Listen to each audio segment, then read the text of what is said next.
What's up, you guys? Here I am back with another drama video. So, I wanted to talk to you guys because a lot of y'all were asking me, like, why would Jason call you and admit to being high on meth and leaving treatment and getting punched in the face? And honestly, I thought the same thing. Why would he admit to somebody who's actively making videos about his girlfriend calling her out? You guys have to understand something. When you're under the influence of methamphetamine, or especially methamphetamine, high powered stimulants, your thought process is not the same as people who are out in the real world who have no drugs in their system. When Jason reached out to me, his intentions were to get me to stop making videos about Jessica. And so he was trying to butter me up, get me in contact with her to get her to take her videos down about me, the body brokering video, and to help me get my channel back. Now, we never came to any kind of agreement on whether or not I would stop making videos or anything like that. He just told me he was going to ambush her, and I said, okay, because you guys have to understand something. I'm an ex-tweaker. I know the game. I know that one day they think everybody's against them, the next thing they're friends with them. I've seen it time and time again. I used to be like that. I used to think that there was conspiracy theories going on. I used to think that I was a queen pin, even though I was just somebody who was selling drugs to secure my habit. You know, when I would get drugs that I could get rid of, I would sell them so I could get more drugs. That's not a queen pin. And that's the delusions that methamphetamine and drugs will cause you. And so you have to understand that Jason has never really gotten away from those delusions.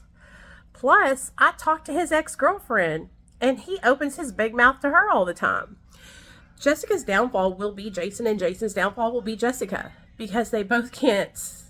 If you're not in your right state of mind, you make bad choices. And this is completely, exactly examples of that. Another question, ponder this. Why would Jason be in that subreddit where we're all talking about him being high off his ass and not be denying that he was high? Because he was high. The one thing I can tell you about Jason is at least he ain't trying to fucking lie. At least he's not trying to make money off of the recovery community. At least he's not posting videos faking the front. You know, he is doing his thug fizzle, whatever that is, out there whacking and gacking, tweaking and geeking. You know, I can respect that. What I don't have respect for is taking advantage of vulnerable people and manipulating them with lies and half-truths.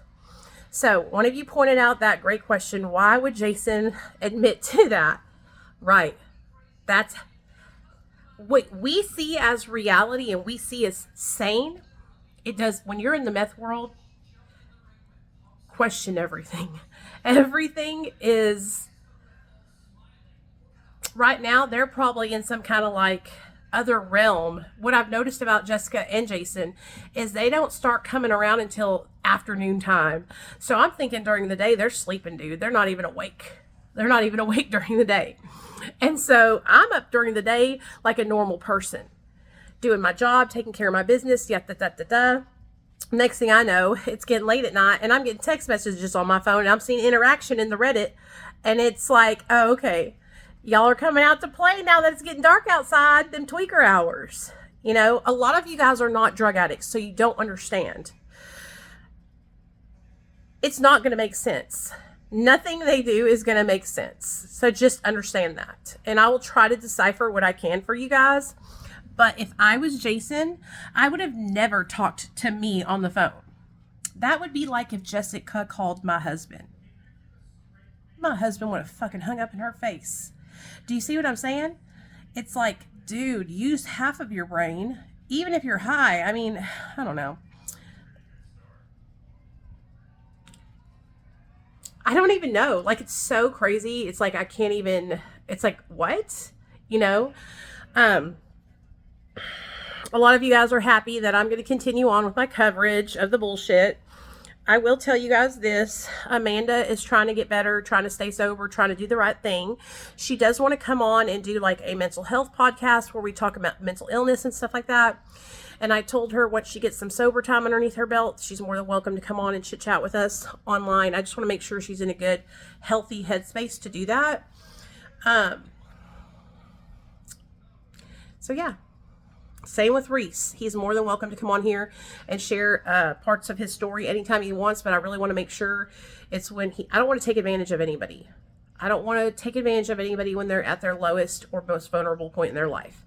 So I will not allow them on my channel until at least 6 months to a year from now. So I love you guys. I hope you have a great day. I just wanted to kind of say something because I saw a question in the subreddit. There's 2 subreddits. I want to shout out both of them. There's the Jessica Kent Snark with 1 K, and then there's the Jessica Kent Snark with 2 Ks. So they're both subreddits about Jessica Kent, and they have both allowed me to share my videos in those subreddits. I have seen some people on one of the Reddits were upset that they were posting so many of my videos. It's because I'm one of the only people talking about this, you guys. It's not because they're favoriting me or they like me or anything like that. I promise you that. Because they have talked about me and they have brought up things that I need to work on, you know? And so they're critical of me too. And there are people in those subreddits that are critical of me. And if I clap back at you because you're critical of me, you have every right to have your opinion about me. Okay? I'm just going to clap back sometimes.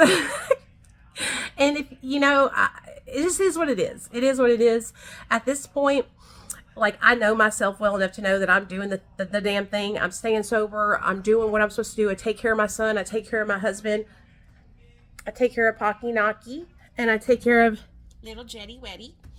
And I'm doing everything I'm supposed to be doing. So when people try to come out the woodwork and talk crazy to me, you only know half the story. You don't know my life. Just because I'm talking about some Jessica Kent drama on my channel doesn't make me a less recovered person. I can have an opinion. And this, my friends, is the recovery community I have been dedicated to since 2017. And I will be damned if people get the wool pulled over their eyes by some little manipulative, gaslighting, pathological sociopath. And I'm not diagnosing anybody. I'm just saying, okay? I will be damned. Like, part of recovery is learning to take responsibility and be honest. Take responsibility for your actions. Stop trying to brush things underneath the rug. It's not right, especially with such a large following. You could be leading by example.